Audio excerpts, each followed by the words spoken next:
Okay. So I have shared my screen. You should be able to see my slides. So let's first try to understand what is MapReduce. MapReduce is a software programming model which is designed to process the large scale distributed data. Okay. Using HDFS, we saw that the data is being, the last file is being broken into blocks, and these blocks are getting scattered across the cluster. Now, when you want to do some sort of processing, the computation, that's where MapReduce comes into picture. Okay, that's why we say it's a programming model which is used for large scale distributed data processing. The data is already scattered across the cluster. Okay. What was the inspiration for us to go and develop the MapReduce? That is Doc Cutting, who developed this MapReduce. For him, he was primarily working on an open web search, and he was facing problem. How do we handle the processing where the data is stored across multiple systems? That's where he was looking for a solution. And in the meantime, Google published a research paper called MapReduce in the year 2004. Based on the paper content, dog cutting and another colleague of dog cutting, that is Macarella, I forgot that name, Caffarella, I think. They both developed this MapReduce.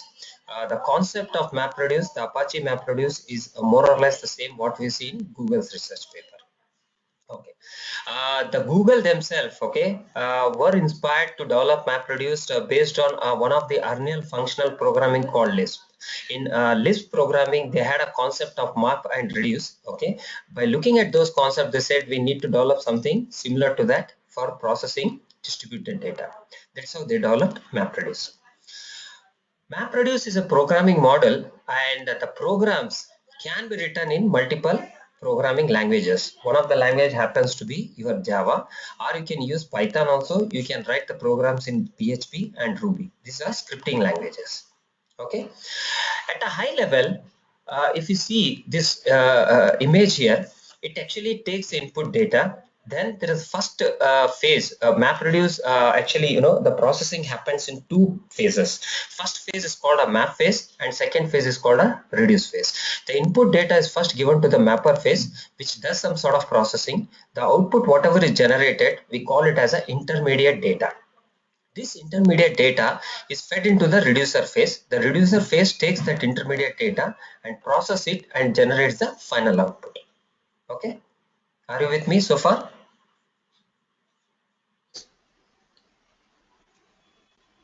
Okay. Let's look at the architecture of MapReduce. When we looked at the architecture of Hadoop, we were talking about two components. One is a HDFS and second one is a MapReduce. So we already saw how a HDFS architecture looks like. It primarily has a master and a set of slaves. Similar to that, since whole of Hadoop follows a master-slave architecture, even in MapReduce, we have a master-slave concept. Our master is a job tracker. The master is called as a job tracker. And when it, give me a minute. ಇಲ್ಲಿ ಹೊಡೆಯುವ ಬಿಟ್ಬಿಡು late ಆಗಿದೆ ಅದಕ್ಕೆ. The master is called as a job tracker, and the slaves are called as a trackers. And job tracker, that is a master, needs to continuously in touch with your name node to know the location of the files. When I talk about the location of files, the name node would be sending the location of the blocks where a particular block is stored. That's the information that is required for job tracker to schedule the jobs. And clients are the one who would be interacting with the cluster to avail the services of Hadoop. It could be some sort of computation request. So one example that I can take here is, so in previous HDFS, we stored a file called file.txt onto the cluster, and there our file size was around 200 MB. Okay, let's say now somebody is asking us saying that, can you please let me know how many lines are there in this particular file? Then there is a computation request that is coming into picture. That's where we use a MapReduce. For storing, retrieval, adding a file, deleting a file, updating a file, that is appending a file, for all that HDFS comes into picture. When you want to do some sort of processing, it could be a simple search, okay, or it could be a processing request like counting the number of lines in this particular file. Then MapReduce comes into picture, which means I need to write a Java program for this. Okay. Okay, or you can even write a simple Python script. Okay. Okay, now client is the one which will have that Java program, and then that Java program would be submitted to the job tracker for the actual execution. Job tracker has a final authority, and it is the one which will control the whole of execution. Okay, what it does is once a computation request comes, it breaks that particular computation request into smaller jobs. Okay, sub jobs, which we call it as a task, and each of this task is assigned to one independent task tracker. Okay, this is how we are distributing the work to set of slave nodes. Okay. Okay. Okay, let's come back. So, client interacts with job tracker for submission of the computation request, and it also interacts with the slave nodes for retrieval of the results. Okay, it needs to store the file and it needs to retrieve the results. And whenever a particular task tracker that is executing a given task, it is required to send continuous status update to job tracker. We will see those things in later slides. Okay, at high level, this is how the architecture looks like. You have a master called job tracker, and you have a set of slaves called task tracker. Here we have only 4 slaves, and job tracker in turn talks to the name node to get the location of the file, and it also interacts with the client to understand what is a computation request. It is a one which will update the client about the ongoing jobs execution status. And when it comes to the interaction with the task trackers, right, it schedules the jobs, that is task, it monitors the ongoing execution, and once it is completed, it retrieves the data and goes and updates the client. He's sort of a coordinator. He's not going to do any sort of computation. He is only the coordinator. Okay, so we can have multiple clients talking to the same cluster where multiple computation requests might be happening in parallel. Let's come to the internals of job tracker. Job tracker internally have a component called scheduler. Okay, this is a core component. Okay, here I have shown scheduler outside, but it is actually part of your job tracker. Recall our name nodes components. One of the component was a block management. Okay, we explicitly talked a lot on block management. Okay, similar to that, we have a scheduler here.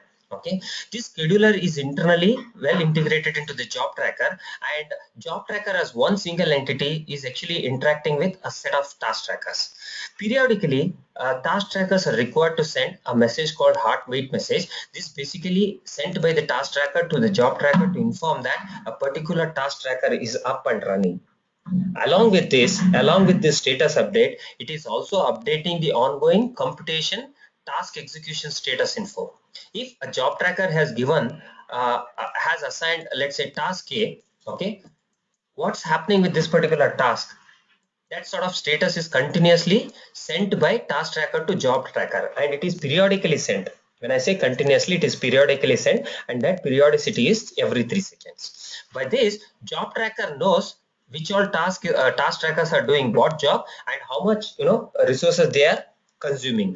This information is finally forwarded to the scheduler, which is part of your job tracker. The scheduler collates all this ongoing task execution status from multiple task tracker, and then decides how a new job should be scheduled. Are you with me? It's like, let's say I am a project manager. I have 5 engineers.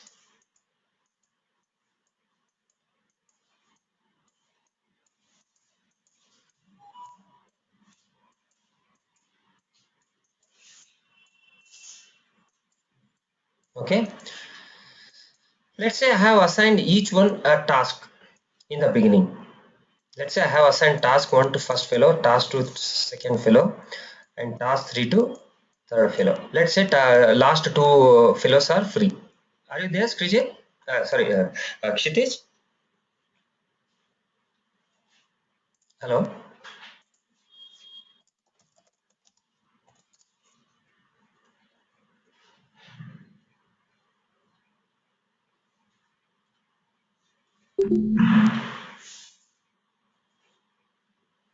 Shitesh, are you able to hear me? Yeah, okay, fine, cool. Okay. So let's say I have five engineers and one project manager. Project manager is your job tracker, and E1, E2, E3, E4, E5 are your. Hello. Yeah, tell me. Yeah, could you repeat the last couple of seconds? Like I couldn't hear you. Okay. After the task hit. Yeah, I'll come to that. So job tracker, it is continuously getting a heartbeat messages from task tracker, and this is sent periodically. That is every 3 seconds. This heartbeat message will serve two purpose. One, to say to the job tracker that a particular slave node task tracker is up and running. Okay, it is alive. The second one is it also sends the task status information. When I say task status information, the task tracker is updating the job tracker saying that what is it currently doing. Okay, every task probably will have a identity, okay, a id like similar to our block id. With respect to that id, it will say how much computation has been done. A continuous status update is going to the job tracker, which is internally used by the scheduler to say which particular slave node's task tracker is busy, which particular slave node's task tracker is free, and based on all this information it will be able to serve the new job that is coming in. Okay, if there is a client C2, okay, let's say client C1's job is going on, execution is going on, there is a new client C2 is coming for another computation request. Let's say this is how it looks like. You have this job tracker, which is your program manager. He has assigned a task T1, T2, T3 pertaining to client C1, and all these three engineers are busy. Let's say for because of redundancy, both the files that is required for client 1 and client 2 is stored on all these slaves. Now when a scheduler wants to schedule the job, it can choose E5 and E4 and E5 for the C2's job execution, which means this would be T4, this would be T5 task, but T4 and T5 belongs to second job. These two belongs to second job. This is one job and this is one another first job. So this way two map reduce computation can happen in parallel. This is a decision that the new task assignment all is done by your scheduler. What is a scheduler? It is again a piece of software which will take various parameters as an input, and it generates an output which would be a list of tasks to be executed and the node where it needs to be executed. Okay, it's a task Okay. assignment list which is again given to the job tracker. Now job tracker knows, okay, what are the tasks and which are the slaves on which the task needs to be executed. With the help of its scheduler, the assignment, it will go and assign the new task to E4 and E5. From now on, job tracker is the one which will continue to monitor the ongoing execution. Okay. Okay, now let's try to understand the scheduler's internal now. So internal means like importance of that. Hadoop implements a task schedulers as a pluggable component, which means you can take out the scheduler and you can insert another company's scheduler. So the way we do in our automobile, right? If you have a battery, the car has a battery. Battery is just one component, but you can have the same battery coming from multiple vendors, right? If you think Amaron Yeah. battery is far better than Exide, you can always take that out and put another company's battery, that Amaron battery. So by this, your life of the battery will be probably 1 year more. That's what they say in India. Okay. So that way, this scheduler itself is a pluggable component. You can take it out and you can put a different scheduler. Okay.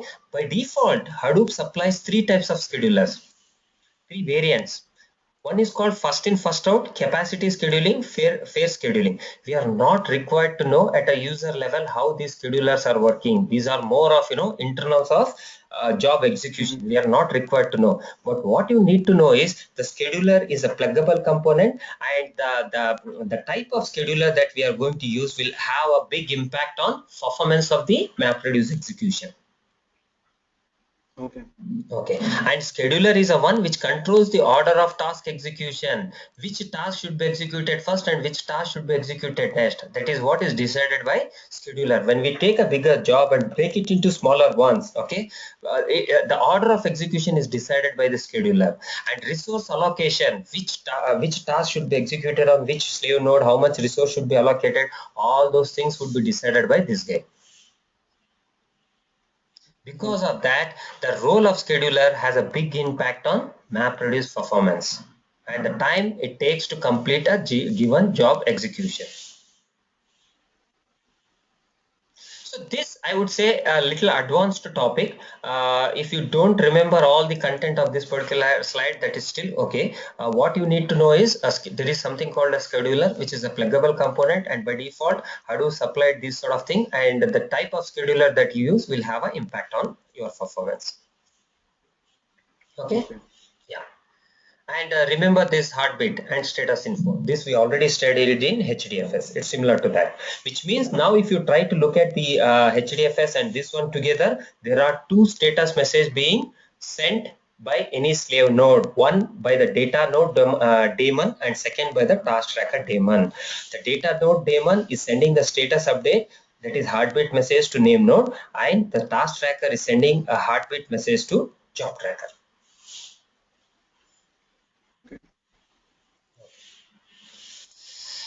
Okay, now let's come to the actual model of MapReduce. How MapReduce works. MapReduce takes key value pair as input. We'll see what is key value pair. It takes key value pair as an input and produces a list of key value pair as output.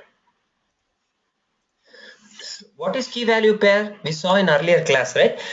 Student, roll number and name. This is the best example of key value pair.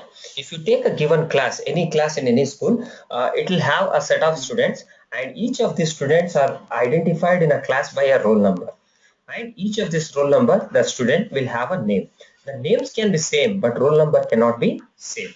Right? Similar to that, Right. in MapReduce, we have key value pairs. But the only difference here is, here the keys can be same. That's where we do a operation called combine. Okay, the keys can be same. If I say roll number 1 in a class, it can be only 1. But here, when I take some value as a key, okay, it can repeat. Mm-hmm. To avoid the repetition, we have a process called combining. I'll come to that later. Just remember that class is a good example for key value pair. A roll number and a name. Name can repeat. In a class, roll number cannot repeat. But when it comes to MapReduce, the key can repeat. Okay. Okay. MapReduce takes the data, the whatever data we have, right? The data has to be in the form of key value pairs. And the MapReduce, it's a software program, right? It takes this input data, which is in the form of key value pair. It does some sort of processing and it outputs. Okay, again in the key value pair. The only difference between the output and input is the output of this MapReduce execution is a list, which means it can have 0, 1 or more than one elements in that. Okay. Okay. I'll come to an example. When I talk about the mapper phase, I'll come to that. Okay.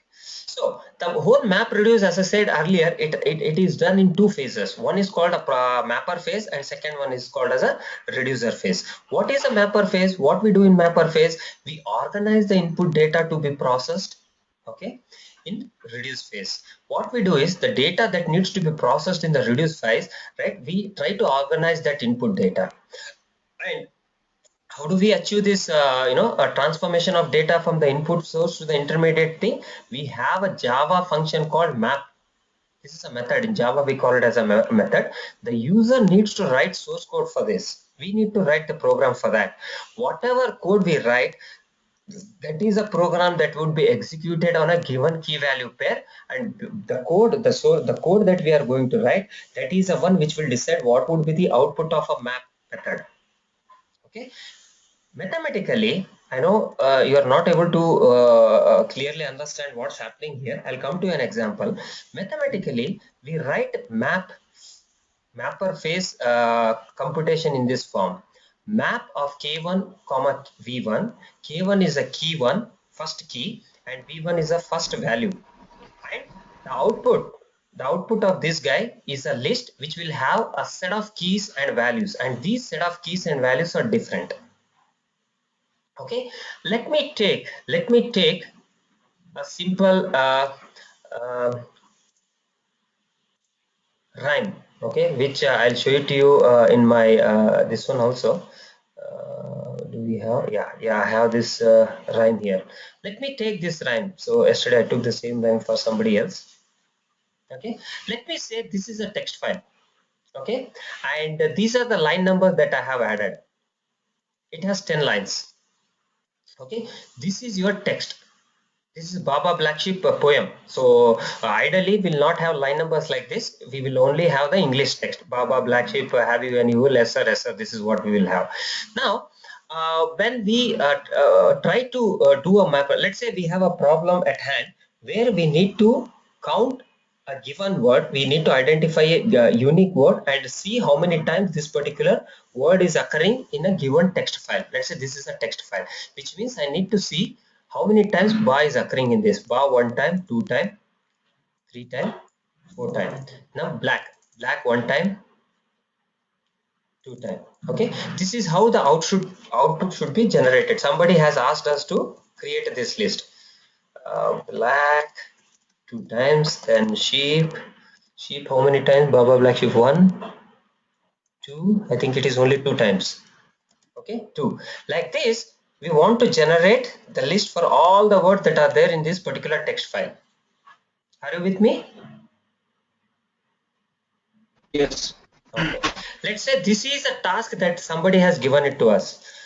How can we do? We can do this computation using MapReduce. We can do this computation manually. We can do this computation using a simple Java program, which will open the given text file and start counting the words.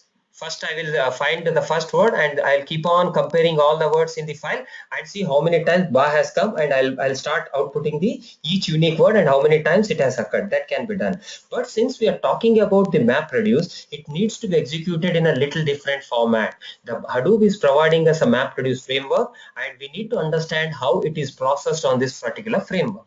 In mapper phase, what will it will do is as I said, in mapper phase the input is a key value. The first key value is your first line. The key is 1, the line number, and the value is this one. So this is how it will be. First time when the map function is executed, it will get something like this. Okay, this is what gets executed. Since my map input is this, I want to count the words, right? Which means I as a programmer, okay, nobody has told us, I am writing the logic. I need to generate the list wherein I'll break the input line into multiple words. So the output would be a list. Okay. Okay. This is how it would be.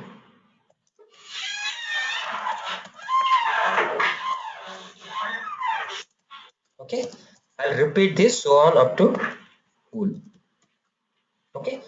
So I want to generate from this map method whatever is taking key as like 1 and the text as a value, right? I want to generate a list something like this.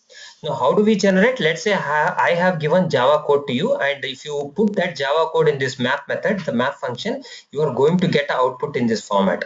The word and how many times it is occurring. That is one time. So now, since we have 10 lines here, in the mapper phase, the map method would be called 10 times. So how many, whatever is the number of lines, those many times the mapper method would be called. So the second time the mapper gets executed, this is what it will get.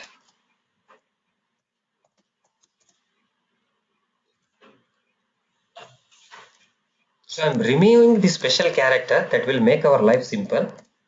I'll come to that. Okay, so I know this is little tricky for the first time. So now if you observe, I'm not doing anything with a key. I'm just ignoring that. It's of no use to me.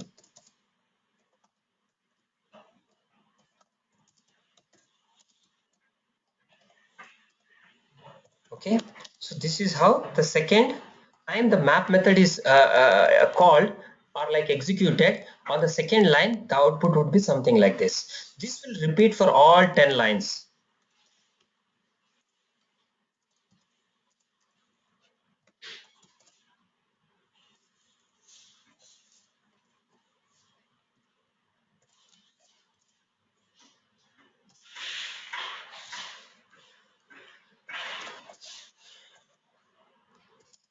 Like this. Okay, at the end of mapper's execution, you actually have a data in this form.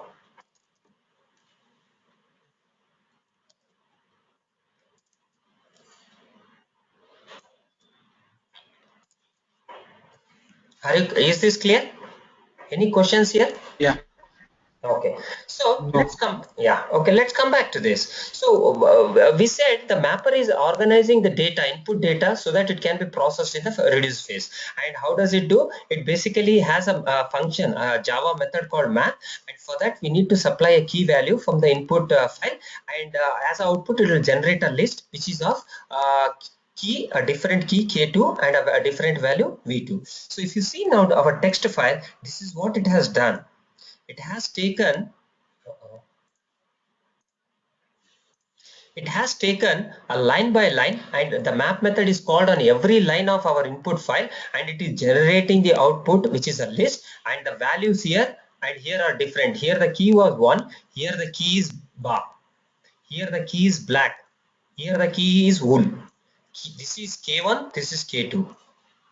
Within the list, again the k2 value is varying based on the element that you take.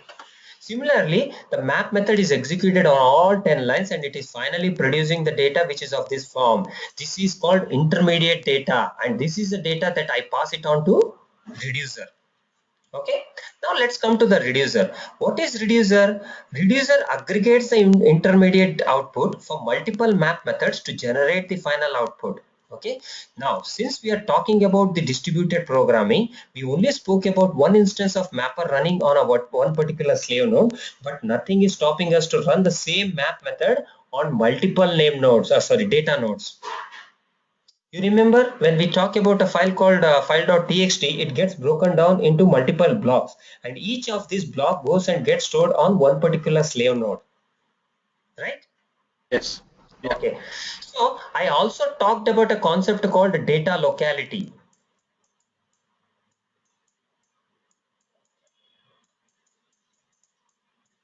Okay. Let's see what is this data locality again. Let's say this is my cluster of 5 nodes. Let's say I had a file, and that file is stored here.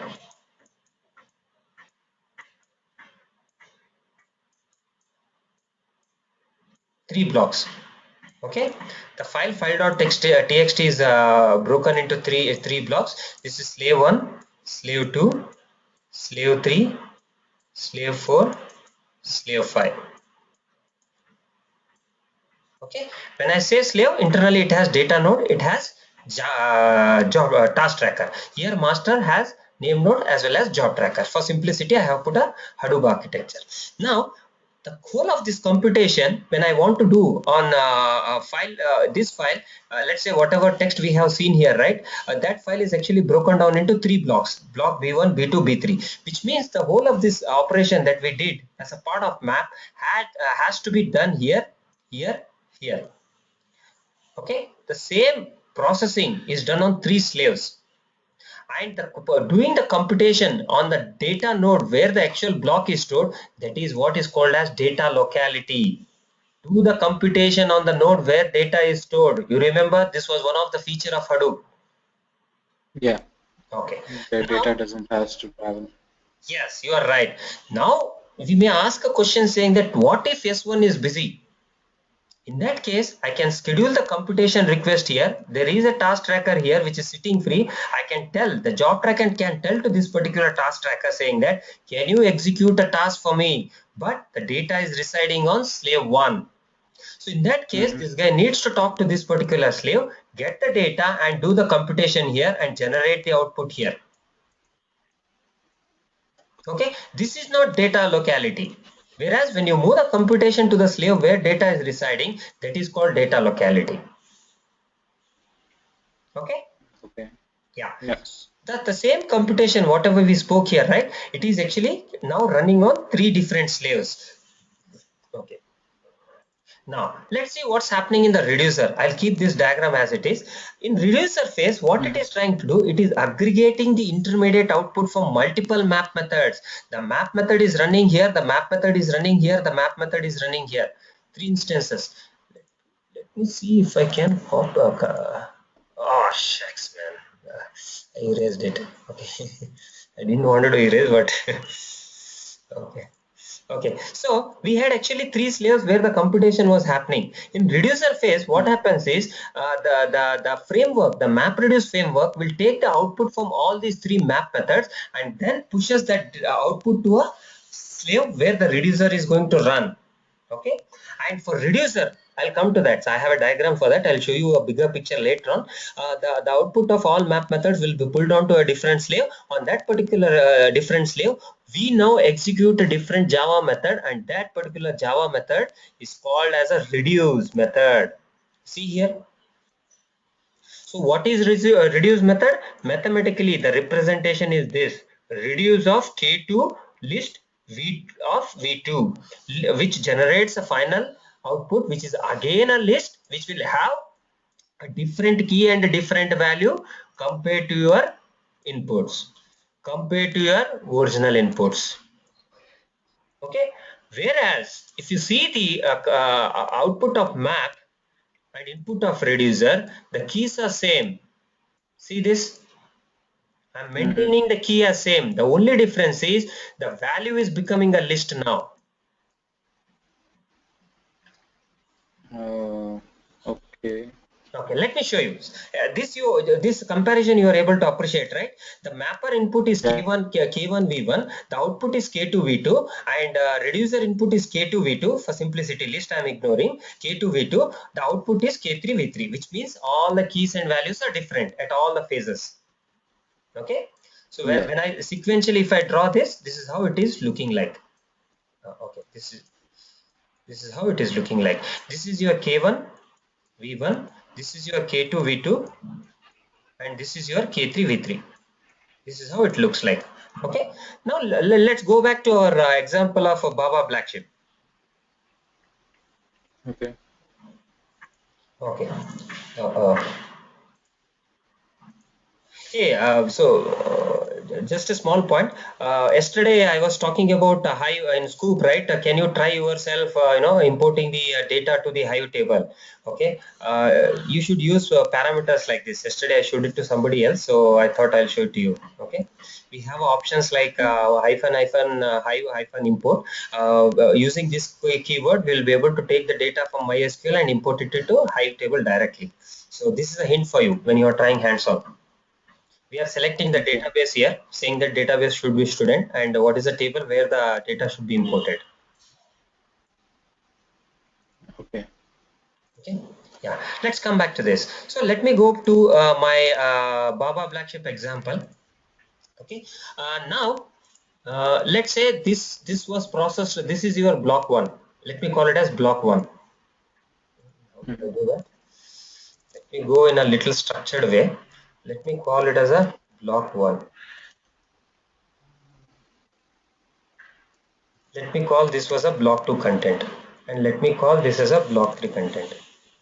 Okay, now when map method is executed, so I'll remove all this because this is not required now. So let me move this one down. So when map method is executed on block 1, the block 1 on slave 1. So this is, let's say, as per our diagram, this was getting executed on slave 1, and this was getting executed on slave 2, and this was getting executed on slave 3. Is this clear?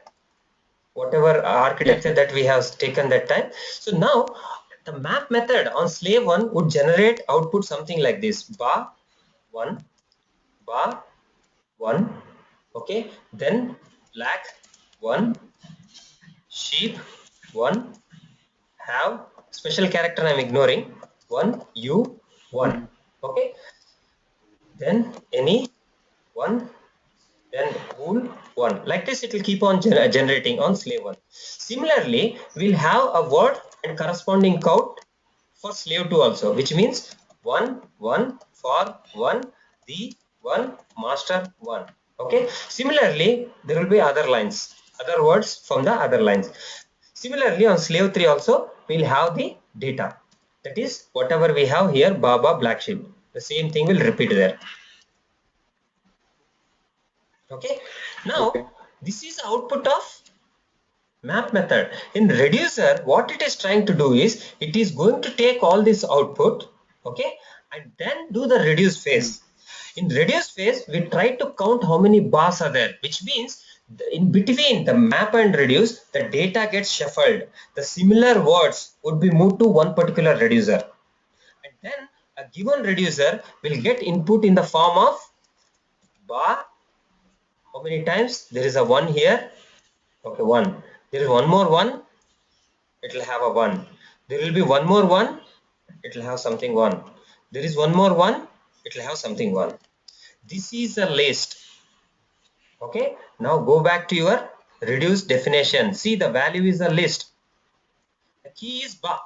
The value is a list. Okay. So this is your mapper output. Okay. This is your mapper phase. Mapper has done this. Now, when the Mm-hmm. data goes to reducer phase, the reduce method needs to get the data in key value, where the value is a list. Who will do this organization of data? Framework will do it for you. Okay, you as a Okay. user not going to do that. Framework will do it for you. Framework will go and look at all this data, and it will pick the keys and the corresponding values, and it will arrange the data this way. Then we have sheep here one. So it will also arrange every word like this. Okay, black we have one. It will do this arrangement for you. Okay, now our method, reduce method, whatever Java code that I'm going to write, that needs to take this particular key value and count all these values and give me an output which would look like this. Output should look like bar 4 times, sheep Okay. 2 times, black 2 times, have 1 time. How do we convert this data to this one? That is user's responsibility. I need to write a Java code for this. And how do I do that? By going to this reduce method. I know that in reduce method I will be getting a key and a list of values. I need to sum that up, so I'll add for every key I'll add these values plus and generate output, which is again bar comma 4 sheep comma 4 black comma 2. That is a list. So to be more crisp and clear in a mathematical way, this K3, okay, sorry, the K3 has to be defined something like this, where K3 is K3 is K3 of I in mathematical form, where I can take a value from 1 to or 0 to, let's say it cannot take 0. Okay, 1 to let's say some 100k. Nothing is stopping, or infinite. Okay. This is actual definition. For every I value that you put, you get k3 of I. So this is how mathematically it should be a smaller letters. Okay, this is how it gets. K, Yeah. if you put a value I equal to 1, this is a value. K3 Mm. comma 1 is bar. This is a key. Okay, K3 Okay. comma 2 is sheep. So on. Whatever number of words that you find, that's how the list will Mm-hmm. grow here. And K3 I said, Yeah. right? K3 should be the output, this one. Yeah. Is it clear? Are you able to understand this? How a mapper and reducer is Yes. processing the data? Okay. So we will Yeah. see all these things in a pictorial way, but I'm trying to introduce the concept slowly. Okay, so that you get familiarized with the concept, and when we go to the bigger picture with a detailed one, so you know how things are getting processed there. Okay, now let me introduce more complexity to this. There can be multiple mapper and multiple reducer instances running in parallel, because your file.txt is broken into n number of blocks. In our example, it was only 3 blocks, but now consider a file which is of size some 100 gigabytes or 1 terabyte. And if you want to do a similar computation on such a large file, each block would be of 64 MB, which means the number of blocks that you are going to generate from a such large file, it is going to be in thousands. which means nothing is stopping you from running multiple mappers on all the nodes where you have data. Okay, the only constraint is the nodes. You cannot have the number of mapper instance running where the count of mapper is greater than the slave nodes. At max, you can have the number of mapper equal to number of slaves, theoretically. Okay. Okay. So multiple mappers can run, multiple reducers can run in parallel. Always mapper will start first and followed by the reducer, so that whatever output mapper produces, that goes to the reducer. Okay, and all these mappers and reducers will run in parallel because it has to do the processing on its own block, and there is no dependency on another mapper's execution or another mapper data. They are independent to each other. Whatever computation that is happening on slave 1 is independent of computation that is happening on slave 2 and slave 3 for the three blocks that we consider B1, B2, B3. Okay. Okay, so the user who submits the computation request, he needs to submit some configuration information. This configuration information falls in three categories. One is a source of the file on which the computation needs to be done. The second one is a map and method, map and reduce methods, source code, actual method implementation. And third one is a configuration parameter values. We will see these things in more details in later slide, but for time being, assume that the client is going to specify some sort of configuration information. The framework takes care of task scheduling, which task should get executed on which slave. All those things are decided by the MapReduce framework, that is your job tracker. The intermediate result storing and monitoring, the moving, the storing to monitor whether the data is actually getting stored in the local file system or not. All those things would be taken care by your job tracker or MapReduce framework. We saw this key value pair concept already, so I'm going to skip this particular slide. Mm-hmm. Now let's look at a bigger picture of MapReduce with more details. Okay. Um, See, for you, the concept is important. So anyway, you may not be writing the Java program for this, so but understand the concept, how it is working. Whatever you understand, that's good for you to talk to people in discussions. Okay. The input is your file. Input data is your file.txt, where we were trying to, file.txt in our example happens to be that Baba Black Sheep poem text. Okay, this is your input file.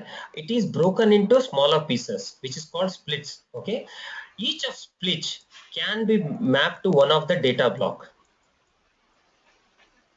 Okay, here we have 5 splits, which means each of this is nothing but one data block, block B1 to B5. In our example, we took only 3 blocks, but in this particular slide we are talking about 5 blocks, and whatever is the number of blocks, those many mapper functions would be started in parallel.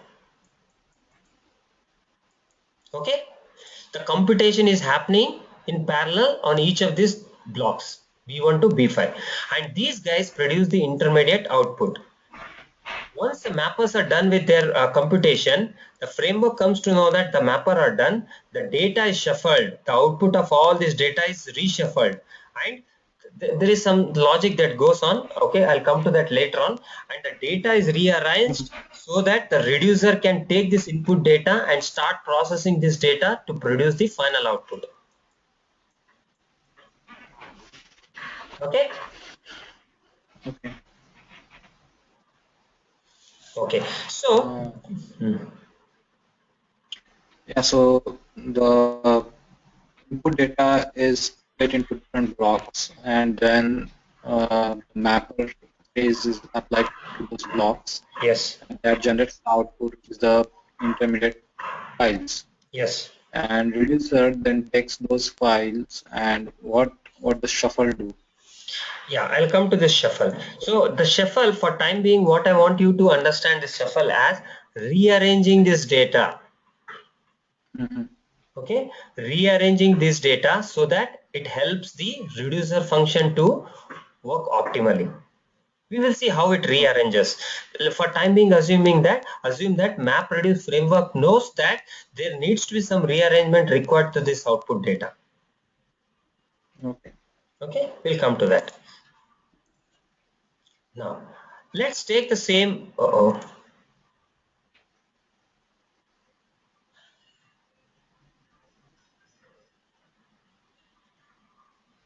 Oh, I cannot erase, is it?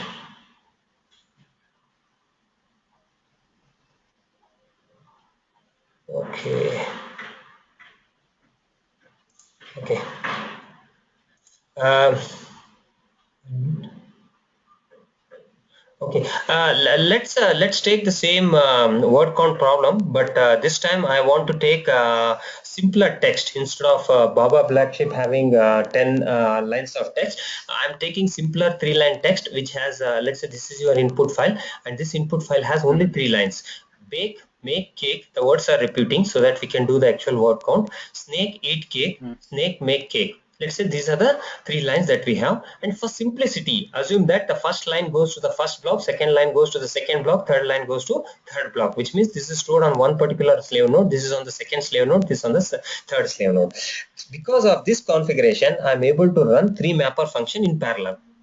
Okay. Now, what this mapper is going to do, it is going to identify individual words and how many times it has occurred. So here the output of this would be a bake one time, make one time, cake one time. If we have the same bake repeating, right, still it would have generated the output something like this. Bake one time, bake one time, bake one time. The reason is that is how we write the program here. I'll show you that source code. Okay, this is how the output have been generated. Similarly, the second instance of map will go the line of text and it will generate the output snake one time, eat one time, cake one time. Similarly, for the third one, it will generate snake one time, make one time, bake one time.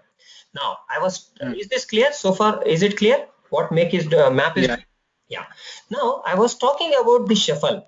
What shuffle is going to do is, if I have a bake one here and bake another one here, how will one mapper go and take the data from multiple mappers output? The data needs to be organized. The data, this is actually executing on one particular data node, which means the data needs to be locally available on that particular data node. For that reason, the framework will identify the set of keys. Wherever the key is same, it will pull out those key related values and put it to one particular mapper. See here, all the bakes are being pushed here. Bake is getting pushed here. The cake is here. It is pushed here, and there is another cake from the second mapper instance that is also pulled out of that, and it is getting all that related keys to the same reducer function.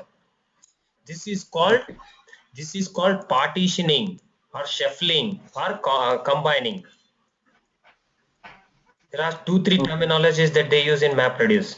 Partitioning, when I say partitioning, we know that any word can start with a letter A to Z, right? I can decide to partition this 26 letters into 8 comma 8 comma 6. The first 8 letters would be processed by this reducer. The next 8 letters would be processed by this reducer. The last 8 letters would be processed by this reducer. Which means if I have a word called umbrella, then this is a one which should process. Which means wherever I see a word umbrella followed by a set of value, it would be moved to this particular reducer. Probably which is running on a different data node. Let's call it a data node 4. This is data node 5 and this is data node 6. The data from your mappers output, these were running on, let's say 1, 2, 3, the corresponding key data, related data would be pulled to the data node 6. If I have a P, parrot word, pink word, okay, all those things would be moved to your middle one, the reducer which is going to run on data node 5. Any Okay. word that starts with A, B, C, D, E, okay, all those words would be pulled to first data node, that is data node 4 in the reducer phase. These guys will take all these keys wherever the key is same. So what it does is, okay, what reducer is going to do as per our logical implementation, okay, this is how we have written the program. I'll show it to you. It will take first one key and see how many times it is occurring. It will add up this value and then it will output saying that key is big, it has occurred 2 times. Then it will take the second key and it will add up the values and it will say cake has occurred cake comma 2. Eat, similarly it will say 1 time. Make has occurred 2 times. Snake has occurred 2 times. This is the output that it is going to generate. This is what we wanted, right? If your input file is Yeah. this, we wanted to see the word count. Yeah. Okay. Mm-hmm. Okay. let's come to the any questions here? No. No. Now, let me take the temperature example. Let's say we have temperature for Bangalore for last 5 years. Hmm. These are the separate files. Okay, let's call it as 2011 temp Bangalore. Okay, this is a text file. All these are 2012 temp Bangalore. Similarly for this. You have 5 text files. Each of this text has nearly 365 lines. Okay, where each line has a date followed by the location name followed by the min temperature. The next one is a max temperature. What was the average temperature? And some other parameters. Okay. Now, let's say somebody is saying that can you write a MapReduce program which will show me the maximum temperature for each of the years. Okay, and these are the input file. Okay, basically somebody is asking like what is the max temperature for 2011, what is the max temperature for 2012, what is the max temperature for 2013, 14 and 15. We need to compute this. We can write a MapReduce program for this. Nothing is stopping. Okay, are you there? Shitesh?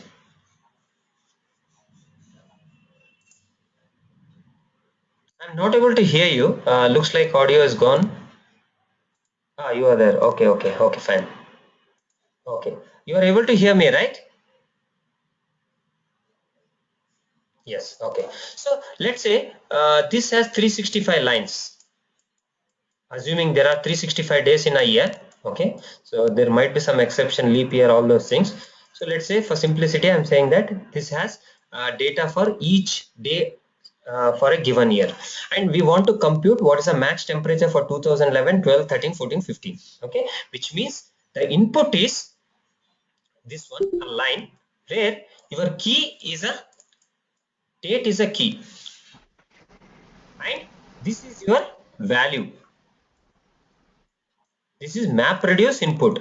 What is the output that we need? Output is a key which is a year, 2012, 13, 14, 15.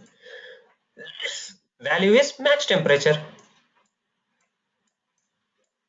whatever is the value.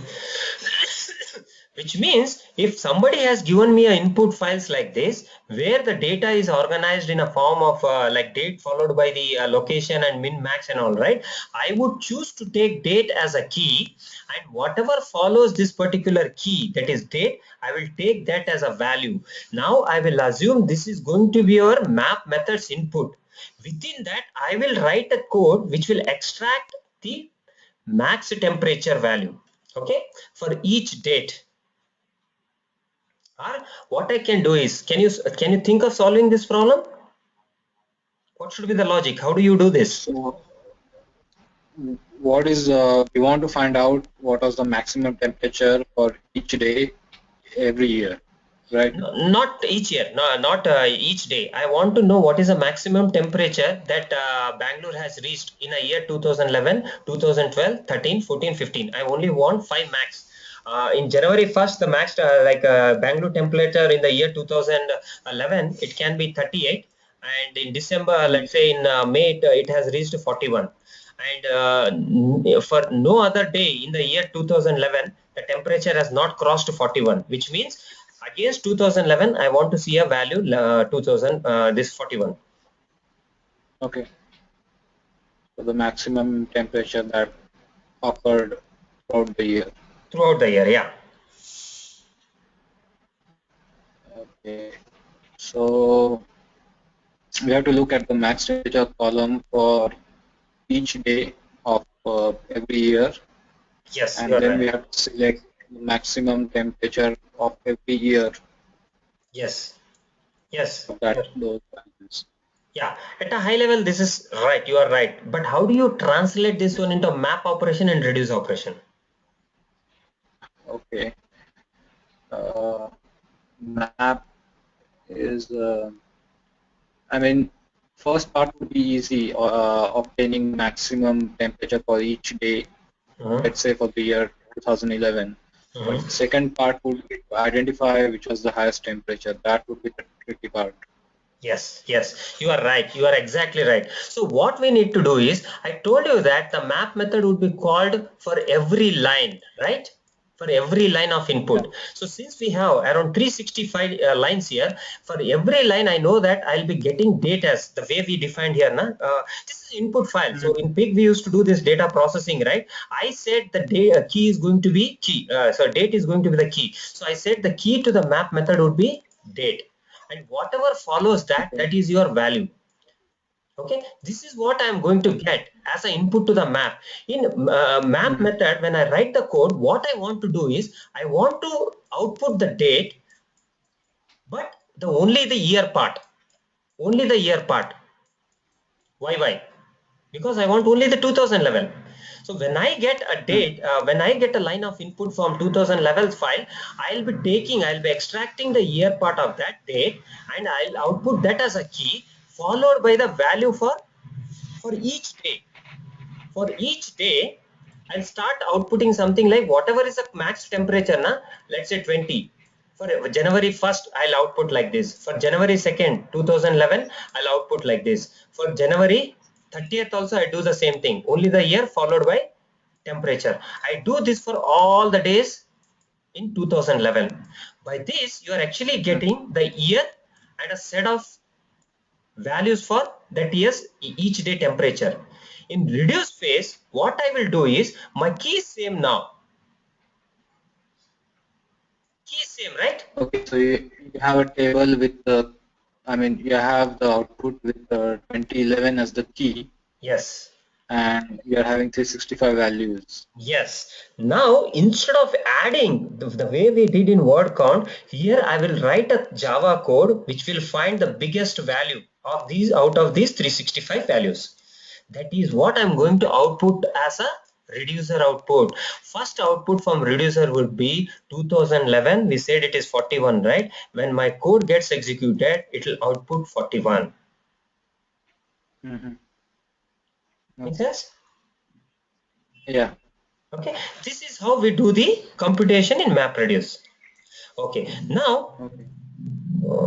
I don't know. Okay. Now, recall that in Pig class, we were actually trying to do the computation to find out uh, in which year which player has scored highest runs, right? That's a computation we had done. We saw a Pig script for that. Mhm. The same thing can be done in MapReduce now.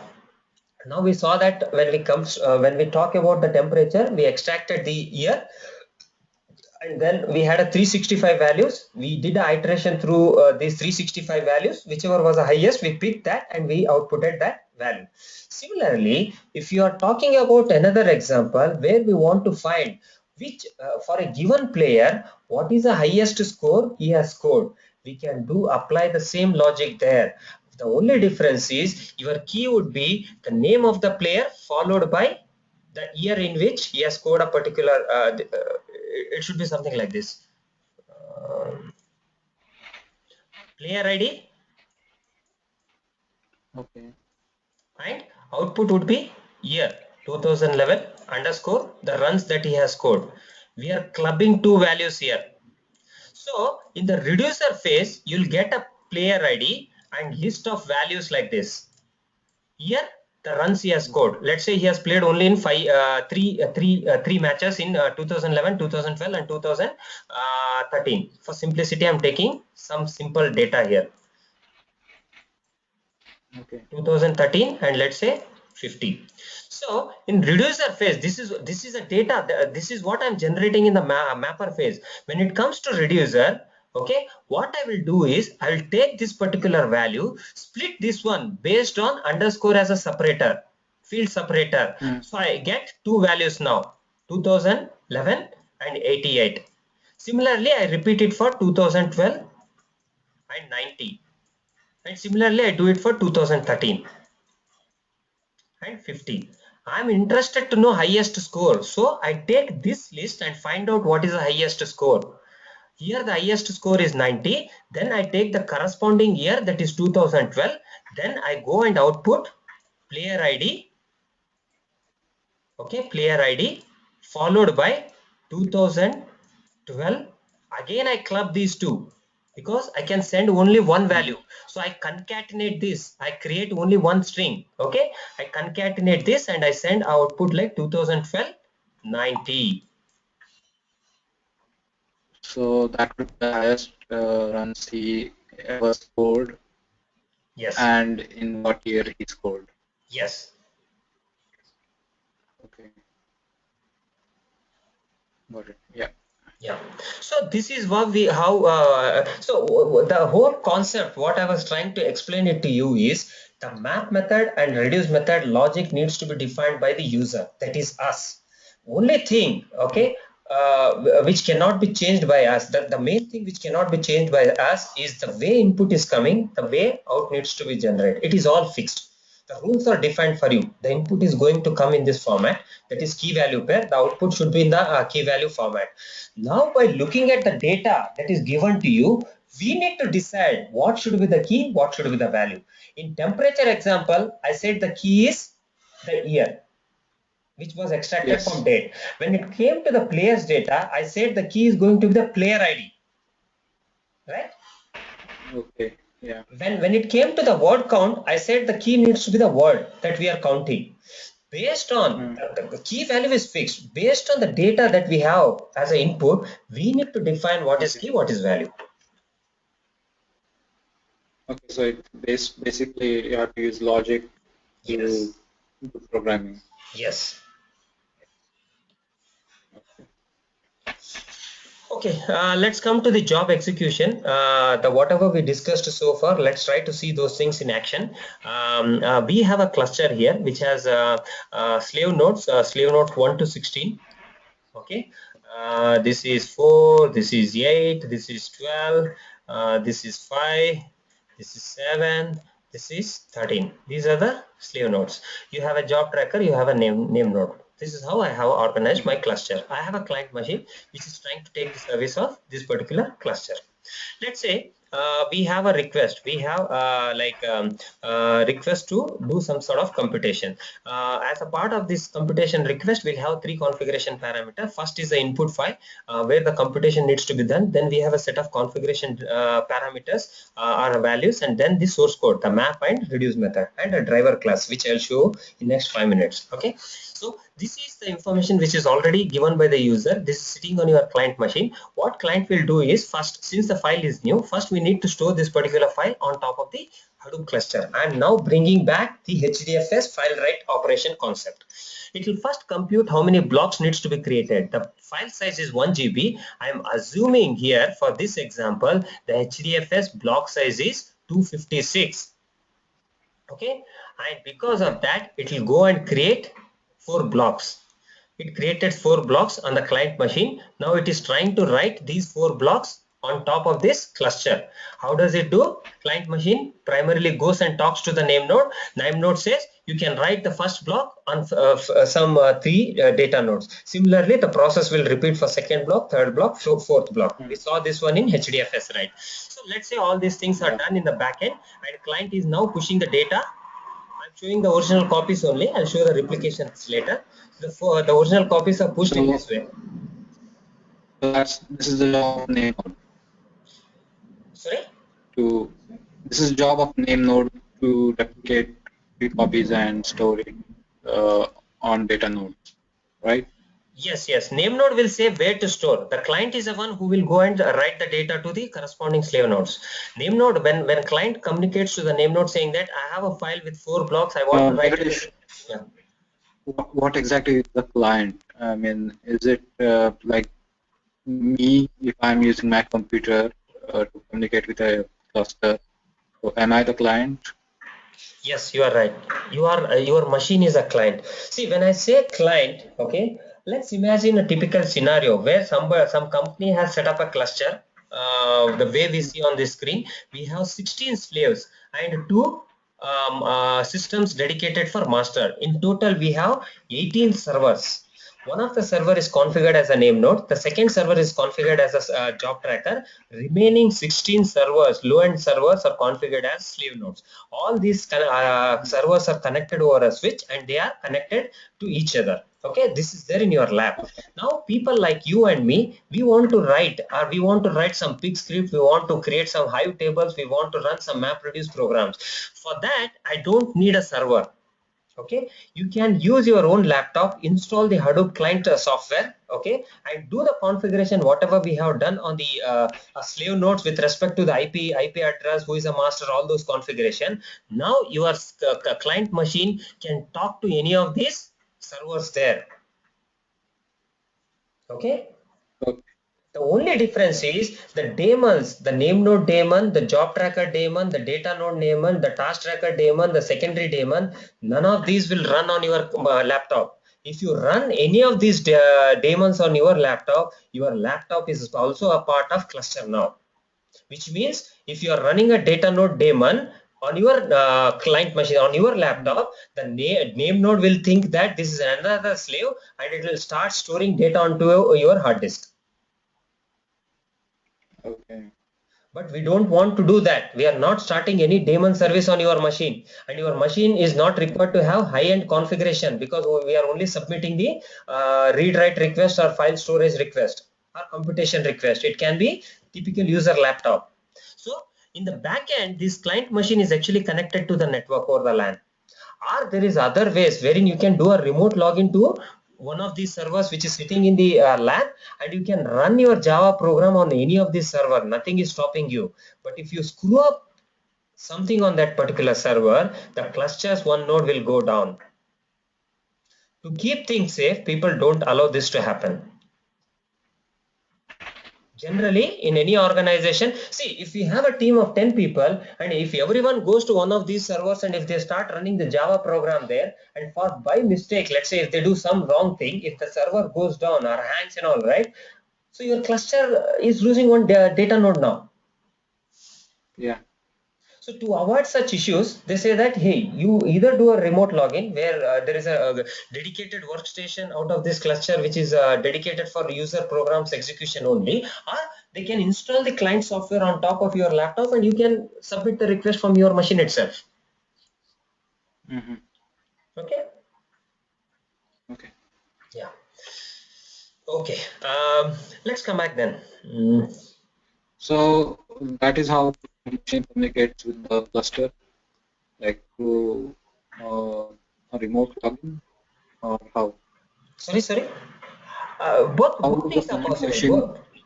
Both things are Yeah. possible. In a bigger company, they will use putty sort of application to do a remote login, and as a part of this cluster, right, they will have one dedicated server where user requested request can be submitted. So what I mean to say is I can have one more high-end server here, which is also a part of Mm-hmm. this cluster. Let's say this is one network, part of one LAN. Okay. Okay, Okay. and we have users sitting in another LAN. Any of the users here Mm-hmm. will not be able to access any of the servers of this lab. Only this machine which is sitting on the fence, right, will have access to the Mm-hmm. this network and this network. That network configurations can be done. Now, since this is a common system for two LANs, two networks, okay, all the users will be able to connect to this, and from here they can actually do a remote login and then connect to this. And then this on this machine they will be submitting the request, which will finally go to this name node and the job tracker. Okay. Okay, this is LAN 1, you can say this is LAN 1. Mm-hmm. Okay, and let's say we have 5 users in a team, and I'll call it as a LAN 2. Okay. Okay, I'll have 5 PCs here, third one, fourth one, and fifth one. Okay, I'll set up a one more workstation. is sort of belonging to this one as well as to this one. So I should be able to log into this one. Our permissions can also be controlled that way. I can log into this machine. The moment I log in, then I have access to this particular cluster. If I want to store a file, first I will copy the file to this particular server. Okay, and then I go to this, and then I can use a Hadoop command, Hadoop DFS minus copy from local to this one. So whatever file I have here now, it will be copied to your cluster from this machine. Okay. So though you are sitting here, you are actually doing the Hadoop operations from this machine. Okay. Okay. Okay, the client machine is connected to your network, and it is actually trying to trying to read the write the file. So basically, if you see, right, the file was broken into 4 blocks. First original copies is 1, 2, 3, 4. The replicas, the second and third copy, 1, 2, for this block, 2 more replicas for this one is this one and this one, and this was the original copy, 2 more replicas, this was the original copy, 2 more replicas. Let me remove the replicas for simplicity. Okay, we have 4 blocks stored on 4 different nodes. Then client will take the configuration information and the jar files, it will copy to the job tracker, and it says I have a job to execute. And then once it has while copying, right, what it does is the configuration data and your map method and job jar method, right, it will be created into multiple copies, more than one copy. There is a configuration file as a parameter or something, I think, where we define how many copies to be created. The client will create so many copies and give all these things to your job tracker. In the backend, you will not be knowing all these things. This is happening in the backend. Then from the client machine, we invoke a function called submit job. This is where job tracker knows that it needs to start the execution of the job. It has a job to execute. The computation request is sitting in a queue now, and job tracker will wake up, and then it will start doing the scheduling and monitoring. Now the scheduler wakes up. Now scheduler knows that the jar function has a map method and a reducer method. Since the data is stored on 4 different data slave nodes, it will create 4. It will pick 4 instances of map method, and it chooses to take 2 reduce instances, and it pushes those source codes to the nodes where data is residing, especially the map one. Data is residing here, so the map code is sent here, the jar files. Okay.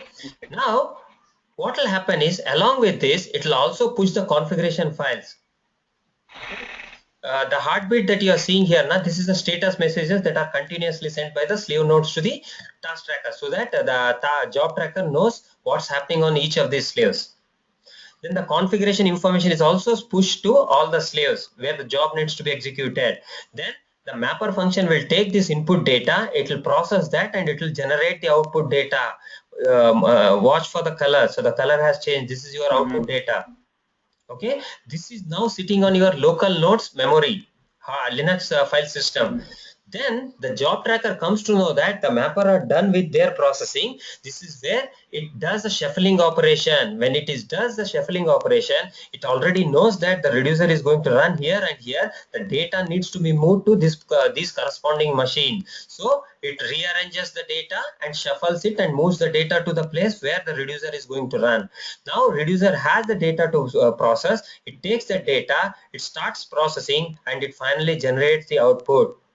Okay, this output would be returned to HDFS file, one of the HDFS file. For that reason, wherever the user would have said where the output should be stored, based on that, it will go and create a one more file, and data is residing in a different data node now.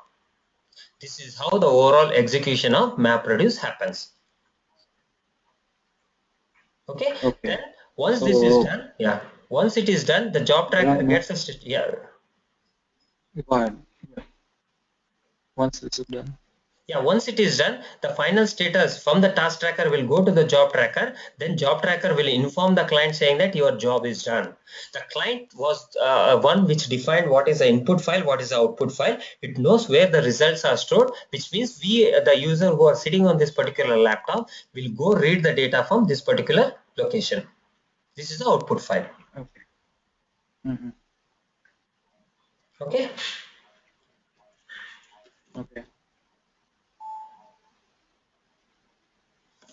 Is it clear? Was it too complicated?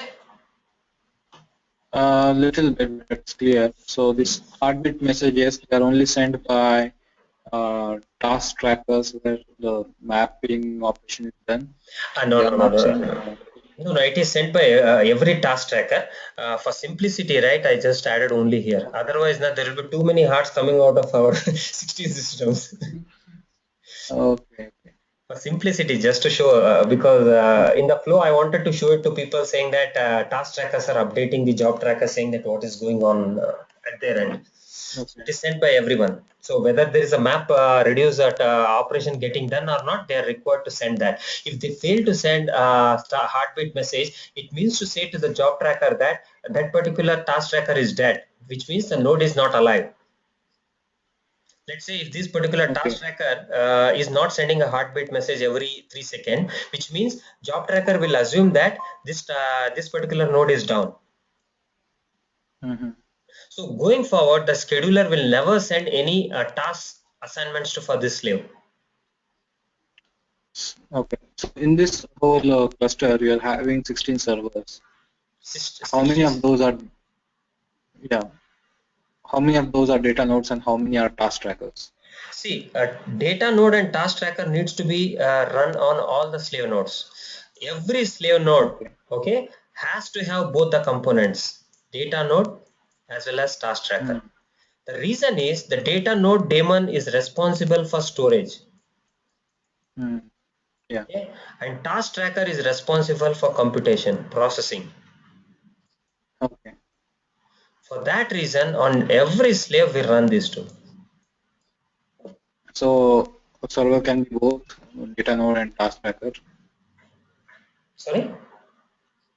So a server can be both a data node as well as a task tracker.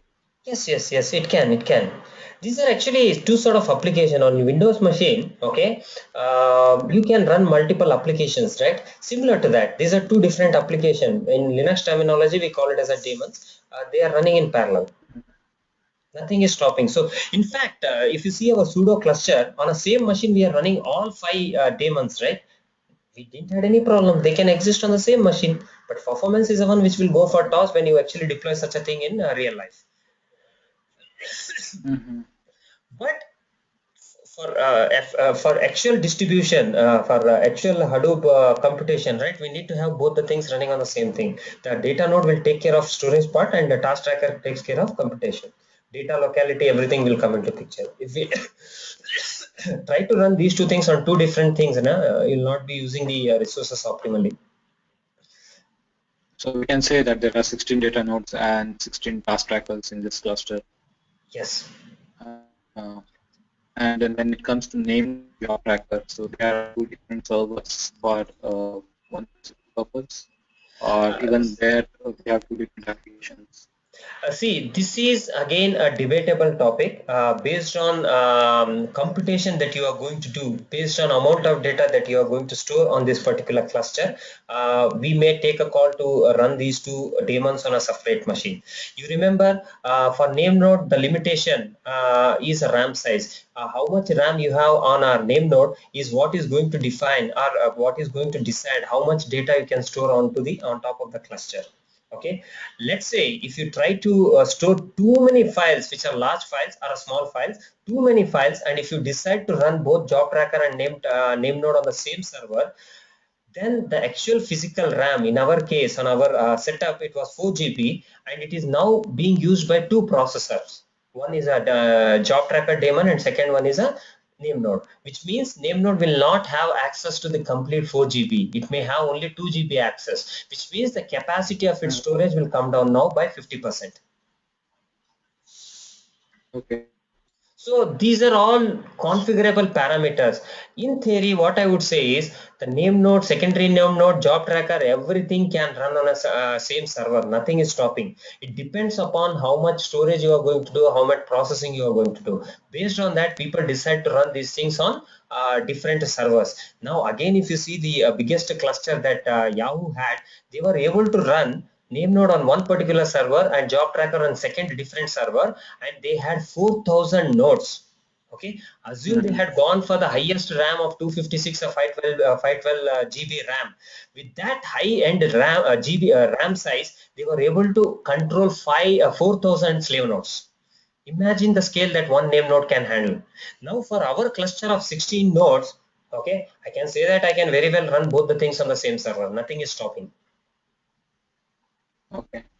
Okay, it's a in real life we need to see how the data usage, how the processing, how many people are submitting their computation request. If you are submitting one computation request in 1 week, then I don't have a problem. I can put both job tracker and name node on the same server. If there are too many people who are, now I'm coming to the job tracker part. Okay, if there are too many people who are actually trying to run some scripts, big scripts, are trying to create some hive table, there are some people who are running some MapReduce program, which means you are keeping the CPU busy. Okay, then it makes sense for you to separate it out. You have a dedicated processor dedicated for job tracker, you have another processor dedicated for name node. Instead of going for a high-end server, you can choose to go for a low-grade server where your processor is not too high-end, the RAM is also not 256 GB or something, but it is 64 GB or 32 GB. Okay. So these are all configurable based on your needs. So over here, what I Yeah, so last point, sorry, and these are the something which would be decided by the architects and the admins. Okay, they look at the load that would come in, and based on that they decide. Okay, and RAM is something you can expand at any time. Okay, so if you are tomorrow your processing request goes on the higher side, you can always increase the RAM. Nothing is stopping you. okay. So over here, since we have so many nodes, because if one of the nodes fail, we can use the other node. So even job tracker and name node can be susceptible to failure, like since Yes, they're yes, also a server, right? yes, right, right. What happens Okay. in that case? Yeah, there are two questions. Let me address the first question. Okay, so both the questions are very valid and very good questions, I would say. You started, visualizing the how cluster is working. I'm happy about that. So let me come to your first question. What happens if a data node goes? One of the slave goes. Okay, there are two operations that are possible. One, somebody is writing a file to this particular data node, and this data node went down. Okay, the name node is a one. Okay, when we talk about the file write operation, we talked about replica factor as 3 by default 3, right? Mm. There is Yes. also another parameter which says what should be the minimum number of replicas on the cluster, and usually this minimum number of replicas is 3. The default is minimum is 1 and default number of replicas is 3. When client is writing the data to 3, let's say a client is writing a block v1 to this name node, which in turn is writing to this, which in turn is writing to this. Let's say this went down. This information would be detected by this and also by the name node. What client does is it goes ahead and creates this, and name node doesn't say anything because the minimum number of replicas to be written is 1. It is happy with the minimum requirements, but it is not happy with the Mm. max requirement. What it does is the name node takes this action as a to-do task. When it is free in the backend, it will ask that one of these slave nodes, this one or this one, to create another copy of the block v1 on some other slave node later on. Okay, that's how it is taken care in case of write operation. Now, let's come Mm. to the job execution. Let's say the data is sitting here and this MapReduce task, it started computing. Our Java program did something because of that. Let's say this machine went down. Okay, it's not responding, it is hung. Now, periodically, this guy is sending a status to job tracker. As a part of this status, it is also saying what is the task it is executing and how much it is completed. By this, the moment job tracker stops getting a status update from the job tracker, okay, what job tracker will do is it will mark this particular slave as down. It really doesn't know whether the machine is hung or it's shut down, the power is gone, or hard disk has crashed. It doesn't know anything. It only knows that I have not received a status message. It's like you are sitting in US, I'm sitting in Bangalore. Every day you are supposed to call me and say that, hey, I'm doing fine today, I did this. If I don't get a message, let's say especially let's say some one of my colleague is in Japan, or let's say my relative is in Japan, and Japan is prone to earthquakes and all, right? The moment I don't get a call from Japan, I know that something has gone wrong. Either his mobile whatever, like charge, let's say it's a prepaid card that got exhausted, or there is an earthquake, or he's not feeling well, or he has gone out, because of that there is no network. I don't know what is the reason, but for some reason he's not making a call to me. And if this guy is doing some work for me on a day-to-day basis, and if I have another colleague, okay, immediately I'll ask the backup guy to take over the work and start working on that, and then later on I'll figure out what happened to this guy. In reality, we won't do like that, but here this is what the job tracker is going to do. The moment it stops getting the status update from a slave node, that is a task tracker, it marks that particular slave as dead, not active. And whatever task that was getting executed on that particular slave would be rescheduled on a different slave machine, so that the ongoing job execution doesn't get hampered. Okay. This is called failure mechanism, recovery from failure mechanism. Okay. Okay. Okay, recovery mechanism, or failure recovery mechanism. Now let's come to the second question that you asked. What the even the servers where job tracker and name nodes are running, they are prone to failures, right? Yes, you are right. Now if you see the typical cluster deployment, what they say is the slave nodes would be of average computers. Okay, average gate servers. When you go for the master node, they recommend to use a high-end servers. Okay, because we cannot afford to see the server, the master server, going down. For that, the high-end servers, which are of type RAID servers, where the power supply is duplicate, the hard disks are again a series of hard disks, where the way we are storing the data in replicated way, right? Internally it stores the data in the same way. In case one of the hard disks goes, the RAID server will have internally, it's called a bunch of hard disks. Okay, it's called just a bunch of hard disk array, something like this. Okay, a series of hard disks which are connected one to one, back to back, and there is a software which is sitting on top of that, which will write every file in a replicated way. If it writes first copy to the first hard disk, the second copy would be returned to the fifth hard disk, and the third one would be returned to the 10th one. In case the first hard disk goes faulty, it has two more copies from where it can retrieve the file. So whatever we talk in Hadoop, the same replication will happen within that high-end server. And power supply, we talked about one of the failure type as a power supply going down. So they will have a power supply which will act as a backup one. If primary goes down, the secondary will come up. Similarly, within your hardware also, there will be some backup processors running. So it's a very high end, where for every component there is a backup. Wherever you can think of failure, right, there would be a backup running, and the configurations is very high end. Okay, so now you may say that even that can go down. Yes, it can go down, but the chances of such a high-end server going down is very, very, very low.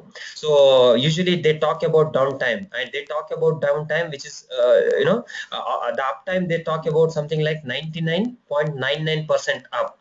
There is just 0.1% of time going down for a given number of years, or something in 5 years or 10 years. So that's a stability they have already achieved on the high-end server. Because of this, the cost of high-end server is very high. Okay. Whole objective of setting up the Hadoop was we wanted to bring down the cost. For that reason, Right. wherever it was essential, we will use the high-end servers. Mhm. Okay, now you still have a point. You still can say that what if this is a critical cluster, and if it goes down, my business will go for a toss. Yes, we are right. And this particular problem they have addressed in Hadoop 2.0, where they put a standby name node. After doing all this high-end drama and all, right? This somebody still Mhm. said that, hey, my business is critical. I cannot afford to see this particular server going down. They said, okay, fine. We'll introduce a standby name node, where for every master server there will be a standby which is going to run in the backend. The moment it detects that the primary, this is called fault tolerance concept. It is there from a long time. There would be a primary and secondary. The moment primary goes down, the secondary will immediately take over the role of primary, and it will start as if it's a master.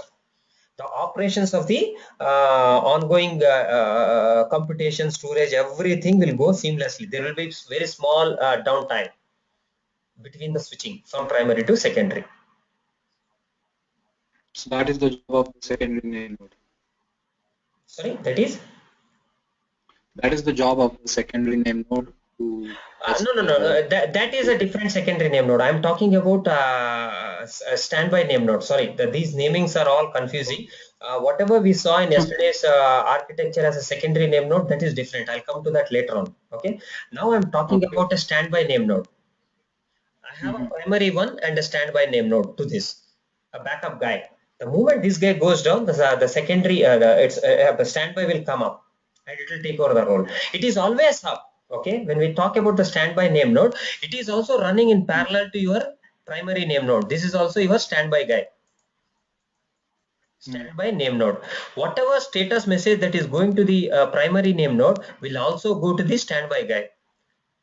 Every slave is updating two guys now. It's like you are an engineer, you have two project manager. One guy is a direct manager to you and another guy is a dotted manager. He needs to know the update. So every status update that is going from a slave to the name nodes will happen to both the nodes, standby as well as a name node. For that reason, the standby name node is in a position to take over the role immediately.